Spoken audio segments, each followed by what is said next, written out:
second trimester, both the serum and the ultrasound.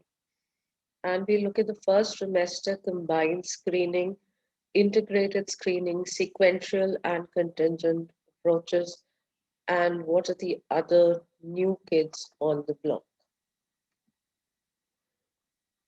So when our patients come to us, what do they want? Any couple who comes to us to a fetal medicine unit, we know that they want a healthy child. We want them to understand that that's our objective. Our objective is to reassure them that we've done our best to give them a healthy child. We want that they could make informed choices, autonomous choices, um, when they know their risks, what are the risks of various genetic disorders, and knowing fully informed, with a fully informed consent, they decide whether they want to continue or terminate the pregnancy. So, complete information, non directive counseling, autonomous choices, non judgmental healthcare workers. Those are the goals we have in our prenatal diagnosis clinics. So, why screen for aneuploidies? What are aneuploidies? What are chromosomal anomalies? When you have an extra chromosome, instead of the 46 pairs, you have an extra chromosome. That is an aneuploidy.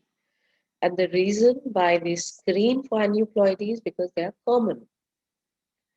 They're common, they're seen even in the younger population of women who get pregnant.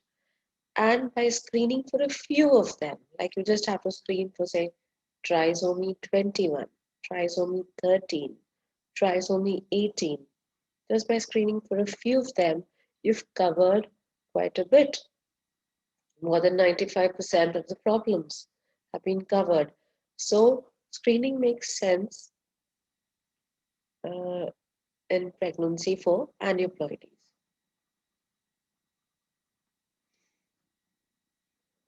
So, if you want to look for a problem, the definitive diagnosis of aneuploidy can only be made by either a chorionic villus sampling or an amniocentesis or a fetal blood sampling. That is, you've gone in, you've invaded the pregnancy, you've taken a needle and invaded the pregnancy, and you've taken out a sample from the baby, and the sample you've tested.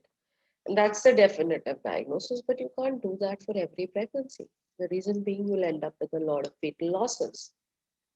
And you have a lot of financial consideration there because you'll end up spending a lot of money. So one needs to have a screening in place where you are red flagging those pregnancies which you feel have a problem, which you suspect have a higher index, higher degree of suspicion or higher index of suspicion of having a problem. And then you go in and do invasive testing only of those pregnancies where you feel the problem is more likely to be present. So that's the whole concept of screening here.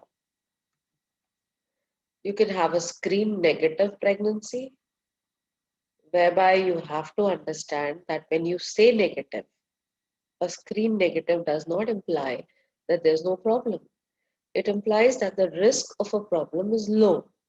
A low risk is not zero risk, it could still be there.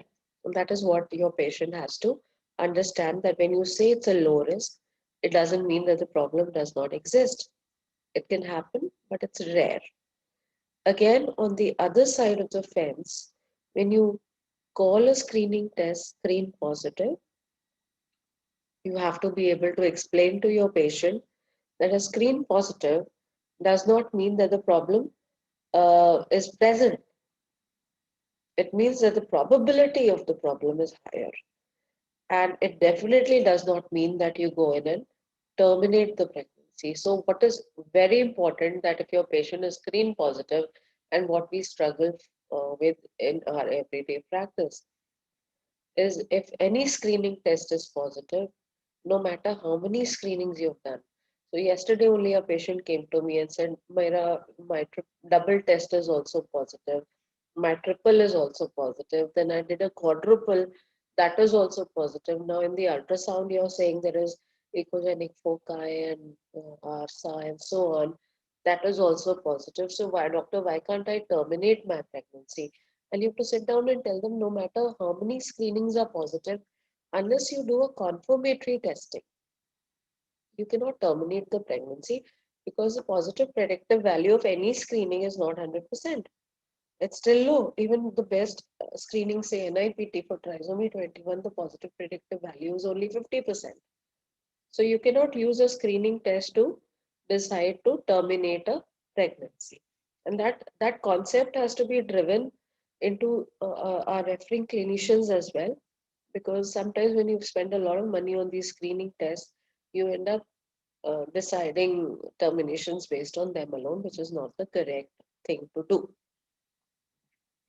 So, looking at the screening evolution over the years, uh, the association between maternal age and Down syndrome was reported way back in the 1930s.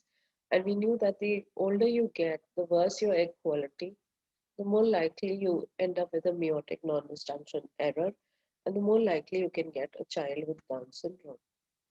And as we moved further in the 1950s, we could identify trisomy 21 by doing this kind of chromosomal analysis. As you can see here, we could do a metaphase study of chromosomes as they divide during mitosis. And we could look at them and we could count them and we could band them. And all of this was possible in the 1950s. And as we moved further along, our next big step was that we could take amniotic fluid and look at chromosomes in the amniotic fluid, because in the amniotic fluid you had cells which are shed from the fetus, and these cells could be tested for chromosomes. So that was our next big step in our historical milestones. And moving further along in the 1960s, we did our first prenatal diagnoses of Down syndrome. Um, Various markers treated products came into being, like the alpha fetoprotein secreted by the fetus, which could be used as a marker for open neural tube defect. Further along, a conglomeration of markers called the triple